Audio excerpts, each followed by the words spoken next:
Did you know using your browser in incognito mode doesn't actually protect your privacy? Take back your privacy with IPVanish VPN. Just one tap and all your data, passwords, communications, browsing history, and more will be instantly protected. IPVanish makes you virtually invisible online. Use IPVanish on all your devices, anytime you go online at home and especially on public Wi-Fi. Get IPVanish now for 70% off a yearly plan with this exclusive offer at ipvanish.com/audio.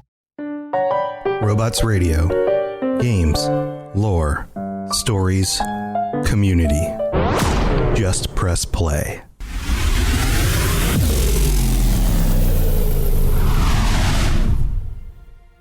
Welcome to the Fallout Lorecast, the podcast that explores the boundaries of our knowledge about the world of Fallout. Lainey, are you ready to go? Are you ready to do this? I am. It sounded like maybe you weren't at the beginning there. You said 1 second as the intro played. You know? Oof. You good? You getting emails? So I'm trying to figure out what's going on with the internet. No emails. You getting emails? Like important people sending you messages? Yeah, all the time. No, you're good. Hi, everybody. Welcome back to the Fallout Lorecast. This is your host, Tom of Robots. We're figuring it out as we go. You know, we're just kind of, everything's just made up as we go anyway. That's how this show works, is we just make up the lore, and then lo and behold, it actually matches the real lore. Strange, huh? No, I'm kidding. Usually we do research and we figure out what actually is the lore first. And we only make up, a very small percentage of things. So welcome back to the Fallout Lorecast. This week we are talking about the two more cryptids. We're talking about the Mega Sloth and the Sheepsquatch. So stay tuned for both of those. We're going to pack them both into this episode. And with me, as usual, my co-host Lainey. Lainey, welcome back. How's it going?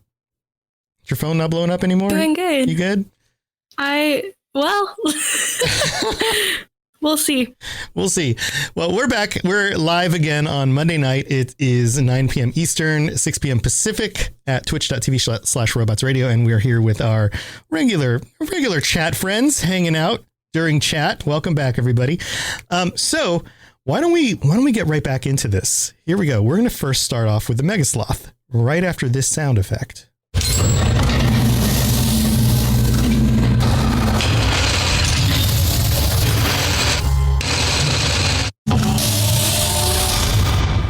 So the Mega Sloth, we've talked about cryptids a little bit the last few episodes. We've been throwing them in there. And many of the cryptids that we know of in the Fallout games, as we discussed a few weeks back, are in Fallout 76. And that seems to be where we're going with the rest of these. And these two cryptids specifically are Fallout 76 cryptids, the Mega Sloth and the Sheepsquatch.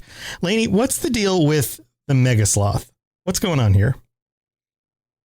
So the Mega Sloth is inspired by prehistoric giant ground sloths that lived during the Ice Age, so about 8 million years ago. Wow, 8 million years ago. Okay. I can still hear you. We're not having technical difficulties. Nice. So 8 million years ago, giant ground sloths. Yeah. And sloths are cute, right? Like the little guys with the little color, like the white patches on their faces and the little hands. I mean, they've got long claws, but they're little tree sloths, right? Like they're cute. They're cute guys, right? They usually don't try to harm anyone. They're pretty peaceful. So is that the case for the giant Mega Sloths? In terms of the ones in the game, no. But in real life, I'm sure they functioned just like other sloths probably do. A lot of animals at the time were very large, and so in comparison to those, they probably seemed pretty normal. The first fossil that was found of one of these giant ground sloths was in Greenbrier County, West Virginia. But they're most popular in South America, so they're pretty much just all over the Americas. You can find these giant ground sloths. Wow, so they spanned both continents. Yeah, that's crazy. Yeah. For an idea of what they looked like, they're 10 times the size the normal living sloths that we see today. Mm-hmm. And they weighed up to 4 tons, which is the same amount of weight as a bull elephant. Wow. Wow. It's a big boy. That's a big boy. 4 tons. So that's 8,000 pounds. Yeah. Jeez. And they're 12 feet tall. Jeez. Okay. So they would tower over you. Right. So the first story of a building is between 10 and 12 feet tall, generally, I believe, depending on the type of building you're in. So like, holy crap, 12 feet. So that's twice the height of, say, a 6 foot tall man. That's like 2 6 foot tall people standing on each other's heads. Imagine walking into your bathroom and then you just open the door and the whole room is a sloth. The whole room is a sloth. They're massive. Yeah, that is massive. And it's interesting here that they the first known fossil was found in West Virginia, which ties directly to Fallout 76. Yeah, it's kind of convenient for the people making all the cryptids for Fallout because it's fun to pull from. But the actual sloths in the game don't come from these sloths. They're only loosely inspired. So in terms of where they came from in the game, there is not a proper origin, but there is speculation about what might be, the most likely things. Yeah, and this is common for a lot of these kinds of creatures and things that we get in the Fallout games, is that we don't necessarily get a definitive, this is where this came from. There's always a lot of speculation, it seems, because it isn't necessarily documented. With the case of something like a super mutant, then we have some sort of documentation, like these experiments were being done on soldiers and this is what the results were, blah, blah, blah, blah, blah. But when it comes to some of these creatures that, especially with the ones that happen naturally, oftentimes there's just speculation like, well, when was the first one? How did they actually work? Where did they come from? Was it the FEV virus? Was it something else? So in this case, there was the biggest, most fleshed out idea of where they might have come from, comes from the family that owns the Garahan Mining Company. Okay. So before the war, there were 2 particularly prominent mining companies in Appalachia, the Garahan Mining Company and the Hornwright Mining Company, or something like that. And Hornwright Industries, I believe. Industries, yeah. And so they had a little competition because they were both trying to develop the best technology for mining. And Hornwright was developing machines, and Garahan was developing excavator power armor. Mm-hmm. And they wanted to see if people in these suits versus machines that, of course, aren't people at all, which one could do it better. So they held a contest, and they had a 24-hour mining contest to see who could mine the most ore. And the Garahan Mining Co. lost, but only because they were sabotaged. But it never got resolved. So by the time that it was all over, they couldn't ever prove it. And Hornwright Industries ended up becoming much more famous, and everyone started using their technology because in the eyes of the world, they were, the most successful. Interesting. Okay. Yeah. So that's just some context about who this family is. The CEO, her name is Vivian Garahan, and she has a few children. One of her sons, Isaac Garahan, owned multiple sloths before the war, but just normal ones, not giant ones, not mega ones, just normal sloths. And they lived on the family's estate. So the estate was big. You can find it in the game. It's like a mansion, and it kind of overlooks all of their mines. And they just had sloths living on the grounds. The best idea is that when the war happened, these sloths escaped and have become the mega sloths that we know today. Mm-hmm. Mm-hmm. That they were derived specifically from this group of sloths. Right. Because sloths, like common tree sloths, aren't necessarily indigenous to West Virginia. Is that right? No. Yeah. I don't think so. So that's why how many did they have on the property? It must not have been very many. It's like a handful. Yeah. Yeah. Like only you keep a few pets around, and you probably only have, at the most, I don't know, 6, like you probably don't have like dozens of these things on your property. Man. So, it's been 26 years since the bombs dropped. So I would assume that these sloths mutated, reproduced, and now, all of the giant sloths in the area are all descended from this very small group of them, which creates a genetic bottleneck as well, which is interesting. So, we know in the game, sorry. Yeah, there's cat noises and there's cats running around in the background. I was trying to resolve the cat noises. If anybody's wondering what the jingling sound is. I put the toy away. Okay. So, although this seems like, probably relevant that, if there were sloths before the war in Appalachia, then probably these sloths are the same sloths that are there afterwards. Maybe if they survived, given that things worked out for them, I guess, in a strange way. But we don't know that to be true. And there's also an instance where there's a reference to mega sloths before the war. So in the pre-war terminals for pioneer scouts for taking their exams, they reference dealing with mega sloths. This could just be like a continuity error, something that wasn't really picked up on, but I doubt it. They're pretty intentional about what they put in their games. But this is the only other record of sloths in the game. So who knows? Yeah. The Pioneer Scouts exam was programmed before the war. I mean, this is one of the quests that you go on in 76, and you have to go through all these setups, and the Mr. Handy robots don't know necessarily that the world has changed. They're still just kind of programmed to do what they're supposed to be doing. So that means that they must have been programmed to use the term megasloth before the bombs dropped. So that creates questions, did these things actually exist somehow before the bombs dropped? Were there genetic experiments happening? We have we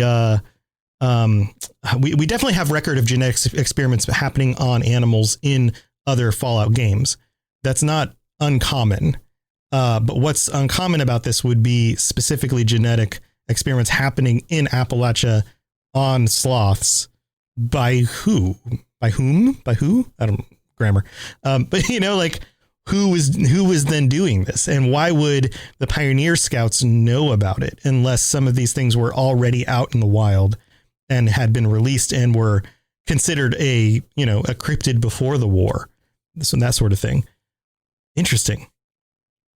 We see this with some of the other cryptids, Mothman, for example, where they did exist before the war, but they weren't as prominent and only certain people believed in them. Right. And that makes sense because the Mothman stuff in our own world is a cryptid and technically would have existed before this period in the timeline. Right. Because, the timeline is extrapolated another 100 years out from our current timeline, like in reference to certain types of things happening in the world. So yeah, you're right that but the Mothman, people aren't walking around talking about giant sloths being in the world right now, the way that they are talking about we saw, we talked with Dave, somebody in, Chicago's I saw the two glowing eyes. The Mothman visited us in the middle of the night, people are claiming that today, but I haven't heard of anybody saying, we heard a rustling in the woods behind our house and there was a giant sloth, Right. I don't know if anybody's claiming that right now.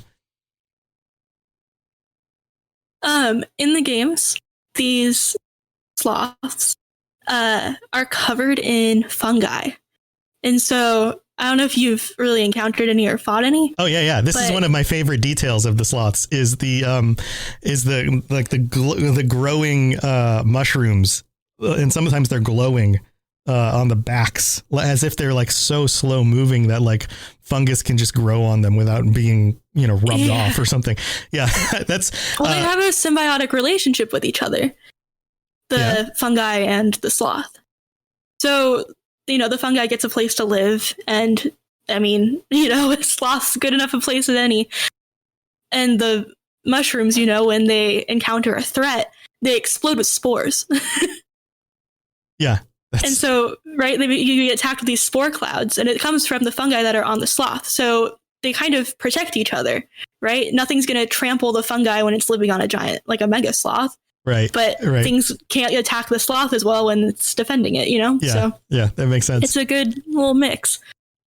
That's funny. Now, Lainey, have you come across any of the Mega Sloths yet in the game? I know you're only so many hours in.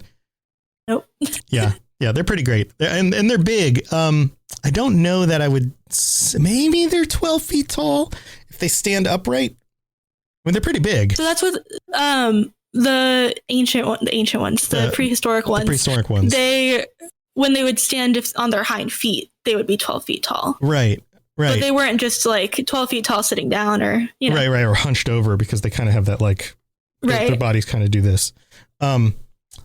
Yeah, I think they're cool. I think sloths in general are cool. There's something fun about such a very slow moving animal. One of the things that I find interesting about the diversity of animals in the world is that for so many animals out there being on their guard and fast and strong and resilient and camouflaged and these kinds of things that keep them alive. Like there's very, very clear reasons why animals are built the way they are. And it's due to evolutionary pressure, right? An animal that's faster than another animal is going to be able to catch food more easily. An animal that's more camouflaged than another animal is going to be able to avoid getting eaten as easily. But then you have things like sloths or pandas. And it's just like, how did those happen? If you watch a bunch of pandas playing at the zoo, they're just ridiculous. It's like they're climbing trees, they're flipping upside down, they're really slow, they're very curious. Like how did nature allow these things to survive? And sloths are kind of similar in that like they just kind of hang on trees, they move very slowly. Like I'm sure that the evolutionary pressures were different for wherever it is that they happen to thrive, and so that's why they evolved in certain patterns. But yeah, like these like nice cute kinds of animals, it's just like how does that work? So I guess it makes sense that something like fungus growing on their backs would be evolutionarily beneficial to keep them safe and for them to also keep the fungus safe. So that that makes sense.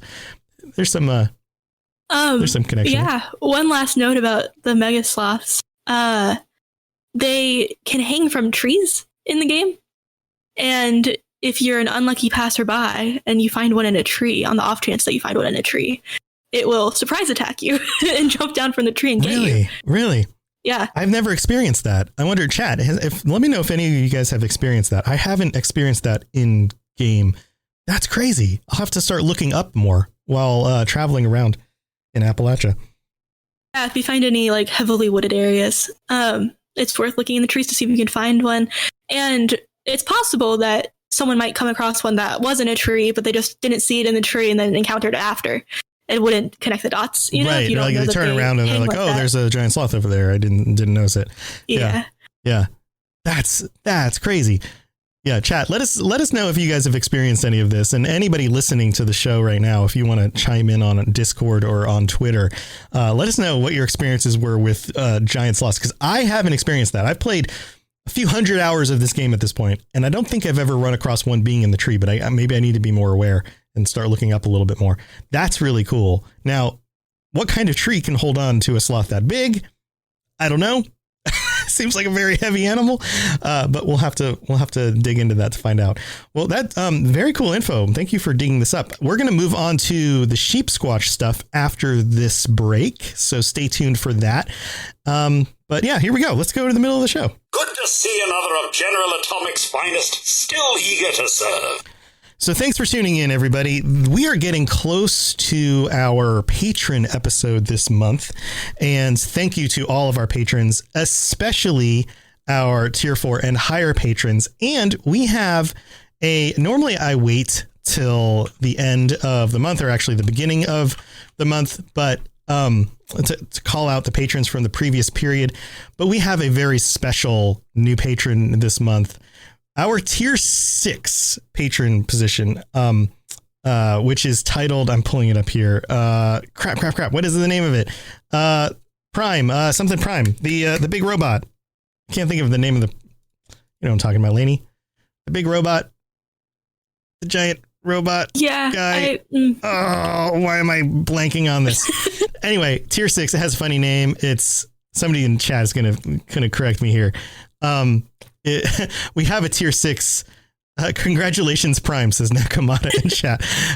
Aizen, thank you for being our tier 6 patron. This is absolutely crazy. So I absolutely need to call this out because this is huge. This is tier 6. So tier 4 is our $25 a month. You can join us at the end of the month on the show. You get all the previous stuff from the previous tiers, right? And we've got a good number of people who have signed up at that tier and join us every month for our patron episodes. And absolutely appreciate you guys spending money on that tier and joining me for the show every month and everything that you do there. Tier 5 is a tier above that. So that's $50 a month. So that's for like super fans who really, really want to help support the show. And we have a few of those now. Tier 6, I just kind of threw in there as like an upper limits thing. And there's just only one. We can only ever have one tier 6 patron at a time. And Eisen, I hope I'm pronouncing your name right. Thank you for signing up. This is $250 a month for this tier. And that is absolutely amazing. So thank you. This pushes us above the $500 amount that we needed for the stretch goal in order for me to get a Fallout tattoo, which is kind of crazy. This is, again, was a stretch goal. I just kind of put in there thinking like, maybe we'll hit this sometime. I have no idea. Probably not, but it would be kind of fun to get a tattoo commemorating like the Fallout Lorecast. And so this is where we are now. We are now there. So I need to start getting ideas for this. So thank you to Eisen. You have pushed us past that level. I can now start planning out getting a Fallout tattoo. I think I'll probably get it on, say, like the shoulder on my right arm. And yeah, crazy idea. So I need some ideas for some really cool tattoos. I want something very cool and artistic, something that represents robots, like Fallout robots, the Fallout Lorecast, maybe say Fallout Lorecast on it, something like that. If any of our artistic friends in the community would like to just pitch some designs to me, I would love for you to just throw me some stuff, whether it's something you've designed in the past that you think would look really cool as a tattoo or something that you want to spend some time designing. Or if Crystal King in chat wants to do an MS Paint thing, he's been doing a lot of MS Paint on our Discord recently, then I'll consider that as well. I probably won't use that one, but I'll consider it.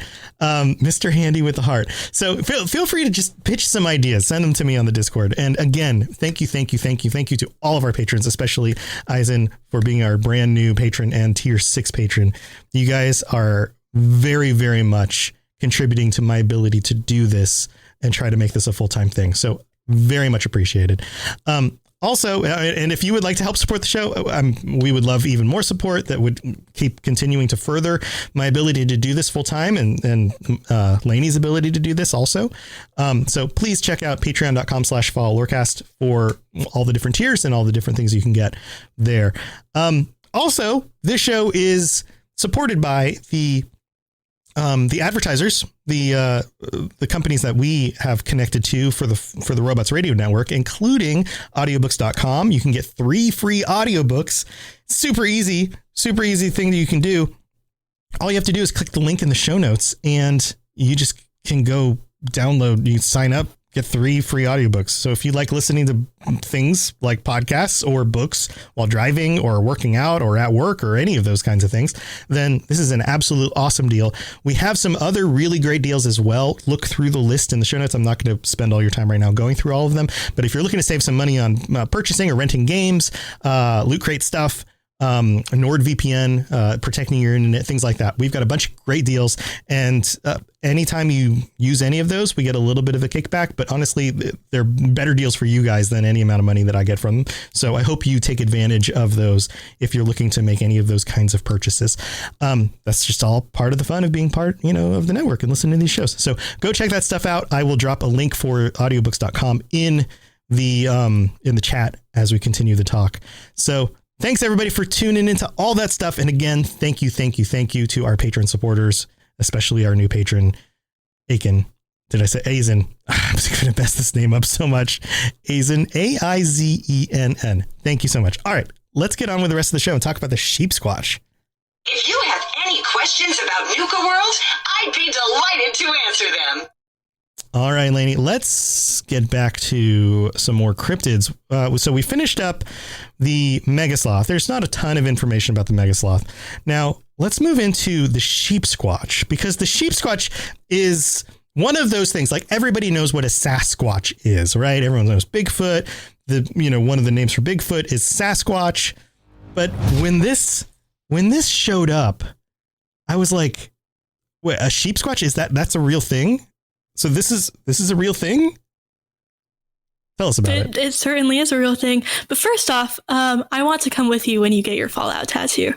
And also, I've already began I have a leg, it just has a Batman symbol on it right now, but I'm creating a leg sleeve specifically for like games that I grew up with and things like that. Oh, that's so fun. Nice. If you want to we could do it together. Anyway, so,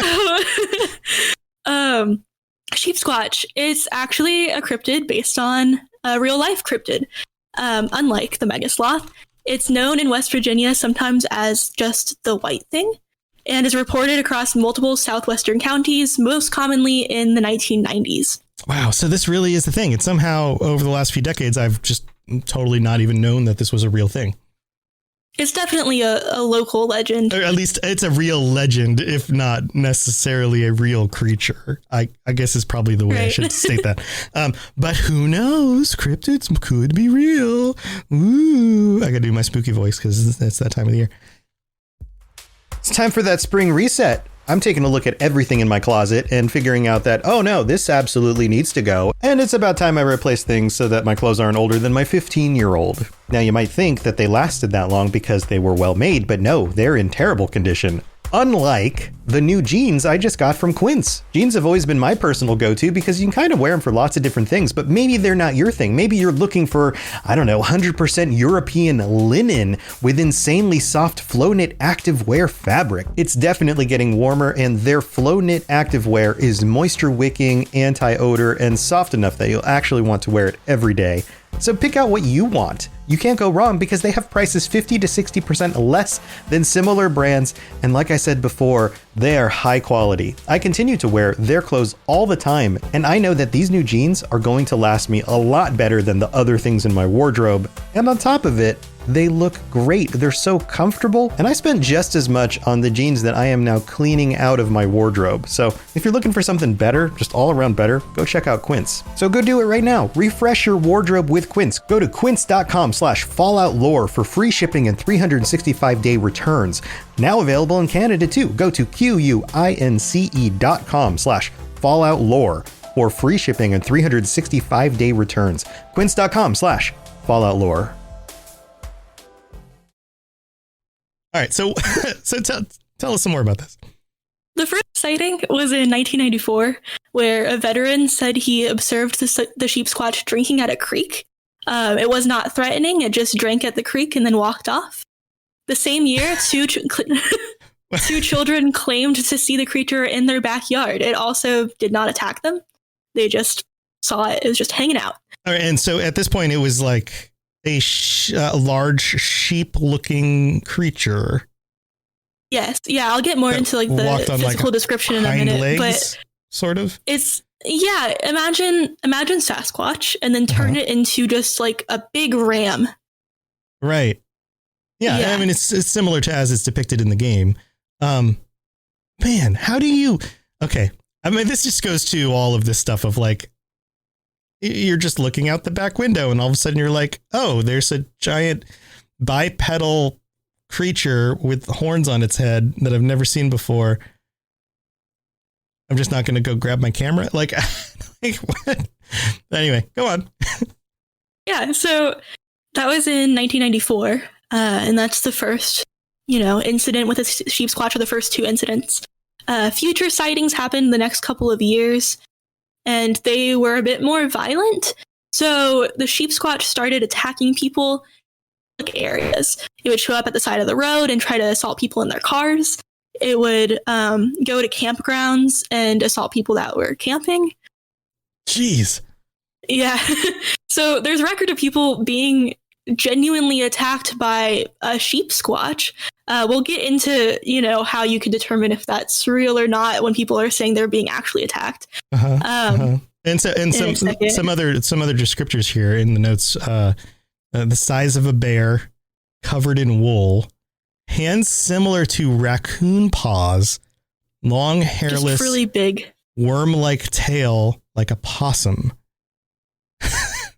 So, wait a minute. Okay, so here's the other thing.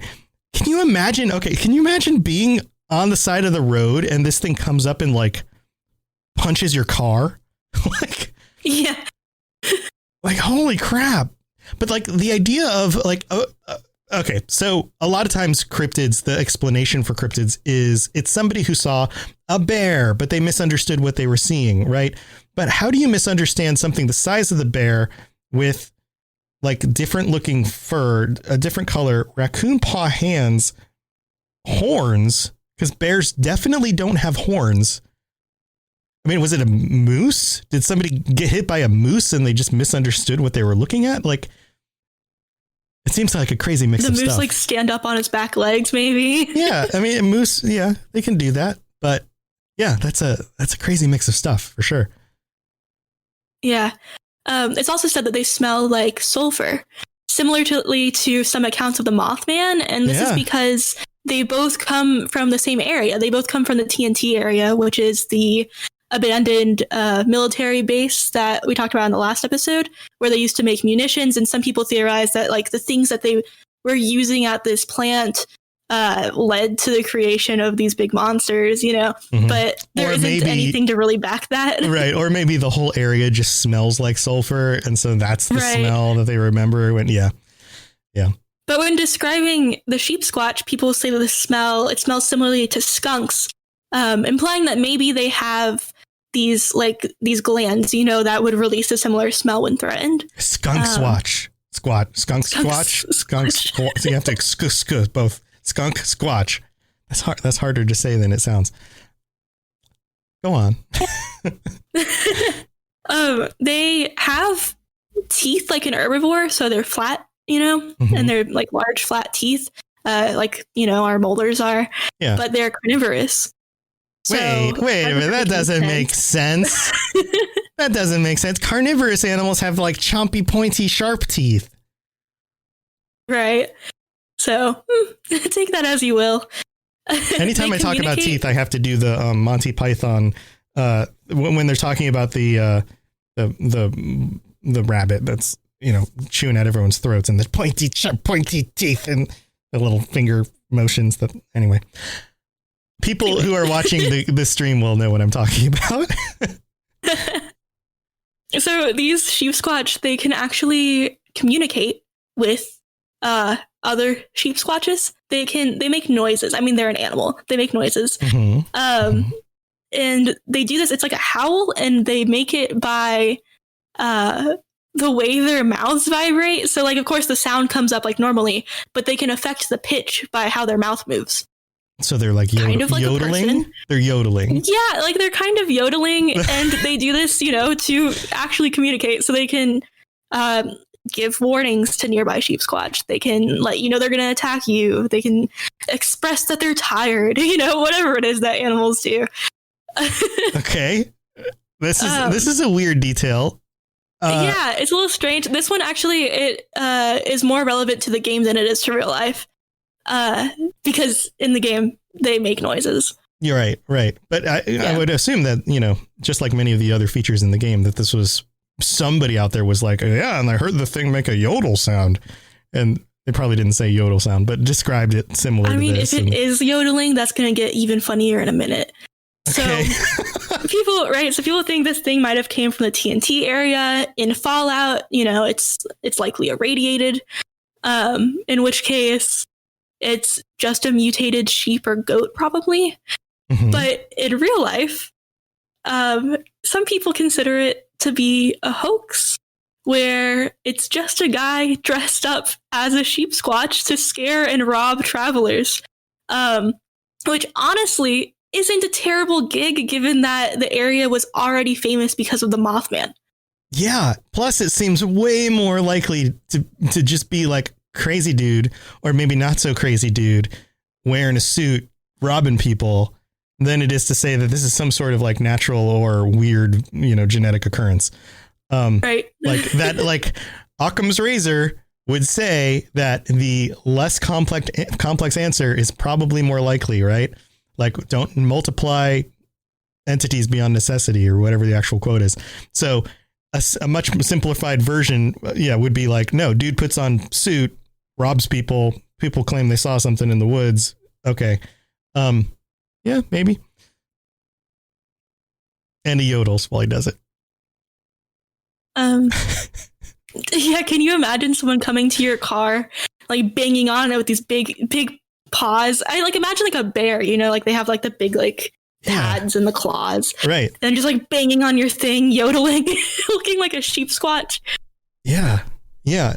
Especially if it's like at night and people are already a little bit travel weary and afraid of seeing something like the Mothman or something because they're out in the wilderness. Yeah. And then dude comes up, and although the chances of being in a rural place like that and getting legit shot on the spot are also pretty high. Like, yeah, Sheepsquatch taking a risk. Like, yeah, Sheepsquatch dude taking risk there. It's probably easier to just rob somebody with a gun and then not get shot because you have the gun pulled first, but maybe he likes the fame. Maybe, yeah. I mean, we could speculate. This could be all sorts of things. Like maybe it's just bored high school or college kids who are just like, oh, put the Sheepsquatch, you gotta put the Sheepsquatch outfit on and rob a dude in order to join her fraternity. And like that's the, annual event. That's their hazing. That's their hazing. Yeah. Yeah. I don't know. Who knows? So I actually, have some context about the Sheepsquatch in the game in terms of not so much information about the Sheepsquatch themselves, but an interesting story relating to the Sheepsquatch. There's a character called Calvin Van Loo, who was an inventor. Who was an inventor. Working for I think it's called the Bishy company. BYSSHE company. Yeah. 1,000,000 points if you can pronounce that correctly. And he was working on some stuff. We'll get to what happened to him in a second. But he was a Sheepsquatch fanatic. This man loved the Sheepsquatch. When he was in high school, I believe, or like pre-college, he was part of this group called the Truth Seekers that was really just made up of a couple of friends of his. And they would look for cryptids in, Appalachia. And they never found anything. So he was really disheartened, and he was obsessed with trying to find the Sheepsquatch, but stated even that he didn't really think it existed, but he wanted to be the person that found it. He left the Truth Seekers. I don't really think this is a thing, but just in case it is, I want to be the guy who finds it. But I really don't think this is a thing. But there's enough of a chance that I still want to put in the effort. Like, it doesn't seem like a very good justification. Anyway, go on. Yeah, somehow he justified his whole life with it. There's actually accounts of him being a little strange. His thoughts are a little strange. He had some issues associating the proper things together. It was written out saying that like he had a hard time associating stimuli with what caused it. I think that would contribute to him assuming cause and effect that things he was seeing or hearing. This sounds like, so I this sounds like his problem was probably that he just assumed lots of things were Sheepsquatch related. Right. This is either a psychological issue or this is just somebody of very low intelligence who can't seem to put together cause and effect, because that's a very basic logical process. So here's the issue with that. He's incredibly smart. Oh, He's very smart. Okay, so maybe it's more like the case of somebody like, for example, some people with autism are very, very, very good at like certain things, but then other things they're extremely lacking in. It's like they took most of the eggs out of some baskets and put them into other baskets. So they can do like, physics and calculus computations in their head, but they don't know how to read a smile on somebody's face, like two very, very different things.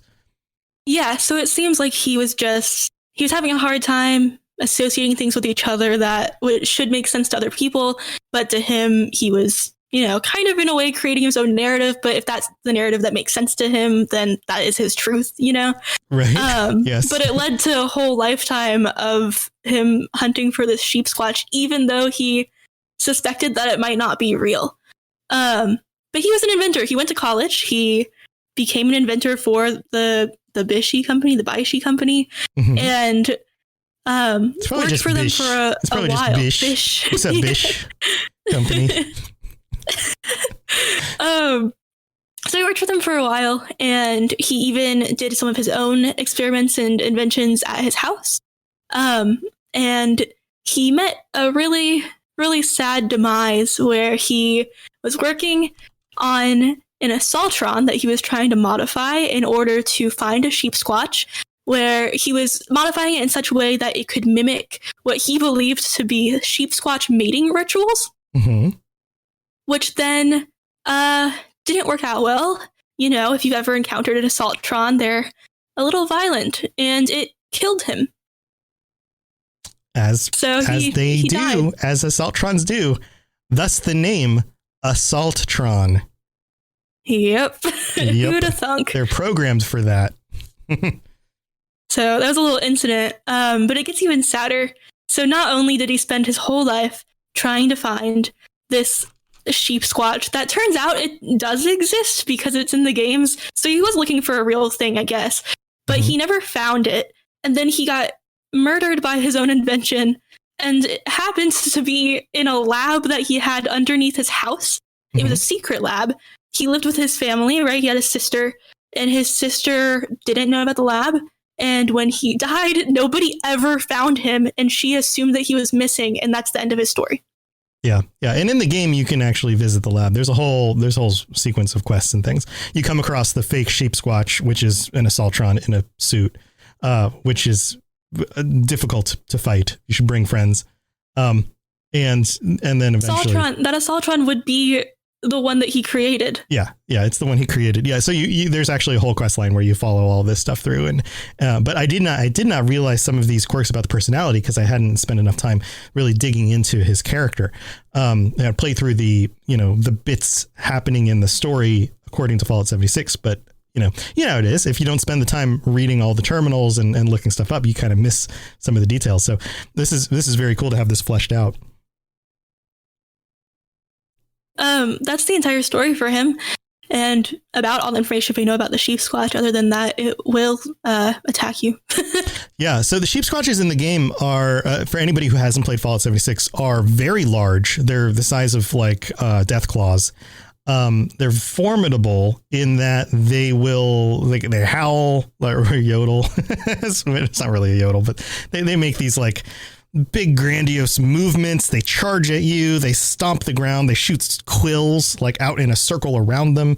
They're quite the things to have to fight. I would say that they're probably, and I don't know the stats on this, but I would say that they're probably a little bit more dangerous than a Deathclaw. But I guess it depends on, what type of Deathclaw you're fighting and what level you are and all of those things.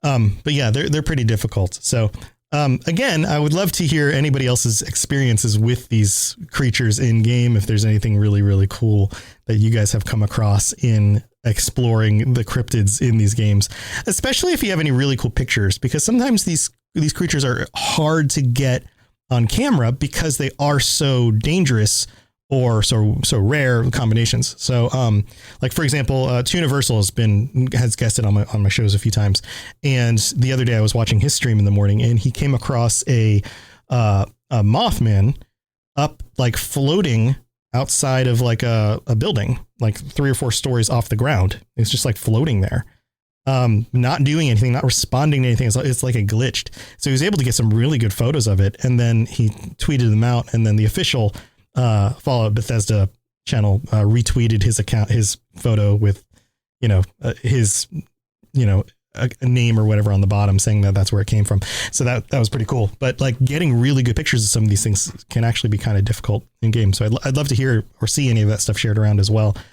So Lanky, that's the first time I've made that mistake. Thank you for doing all the research on this. This is very, very cool.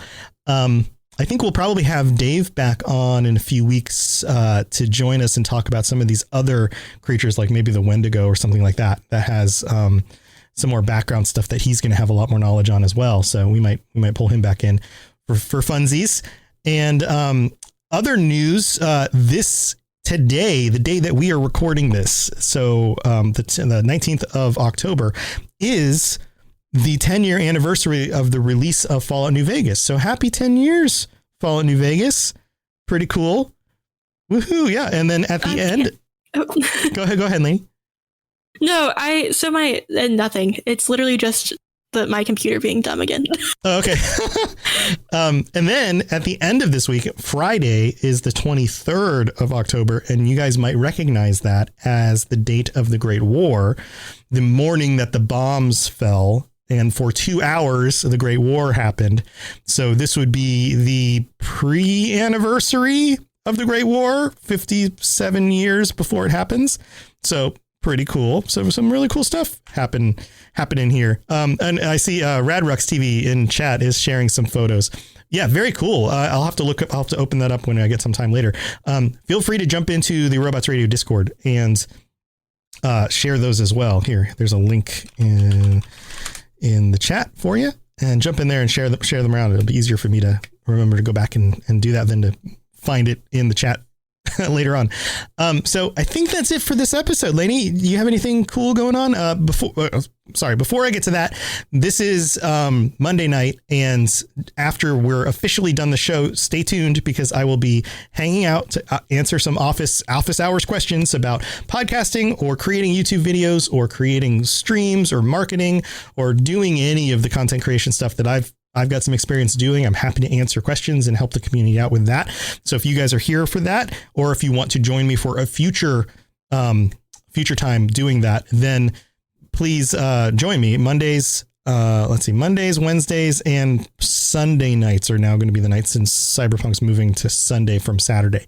So any of those streams, I'm hanging out late after the stream in order to answer questions and possibly play some games. So stay tuned for some office hours after the show. Lainey, what do you have going on? Anything going on, or ways that people can reach out to you? I mean, I'm on the Discord, of course. I just made a Twitter for this because, separating personal from work. And then, so that exists. It's also Neos Pandora. So you can find that if you want to. There's like 2 posts, nothing special. And then what else? Oh, I've been playing so much Animal Crossing. Yeah. Because somebody got me Animal Crossing. Yep. Yeah. I wonder who did that. Happy birthday. So if anyone wants to play Animal Crossing. Animal Crossing. Yeah. Hit her up on Discord and be like, let's share friend codes. Yeah, I'm sure Oliver would love to see how your island is advancing, and of course give you more things if you need them. Well, very cool. Very cool. Yeah, we'll have to jump back into Fallout again sometime soon. Right now, they've got like the mole miner. Words are not working today. Basically, they're like little loot mole guys that makes funny sounds, and then you can shoot them and you get stuff off their corpses, and they run away and they don't attack you, and then you feel bad about existence. Anyway, so go do that. And then I think, what is it, like the next week? I'm so bad at this. Next week's update will be double XP from like the 23rd. I want to say 23rd. I don't have the info in front of me, but Fallout 76 is going to have double XP pretty soon. So get on that as well. Let's see. Anything else that I'm doing? All the normal stuff, bunch of podcasts and things. Busy with some other things kind of behind the scenes with the network. And of course, we're always looking for new shows to join the network. So if anybody's got any recommendations, or you're doing a show yourself and would be interested in being part of the network, then you can always shoot me a note about that as well. Robotsradio.net for my shows and all the other shows on the network by all the other awesome hosts. And I think that's all that we got going on. Thank you, Swamp Man. Yes, this is my BioShock shirt I'm wearing today. Plasmids. So we'll talk to you guys next week. We'll be back next Monday with some more Fallout stuff for our Fallout patron chat episode. And if you'd like to join us, then you still got time to sign up for that at patreon.com/Fallout Lorecast. All right, Lainey, thanks for joining me. We'll be hanging out for some office hours chat after this. See you guys next week. Talk to you later. To plug into everything else we're doing, check out robotsradio.net. Reach out to me on Twitter at robots_radio.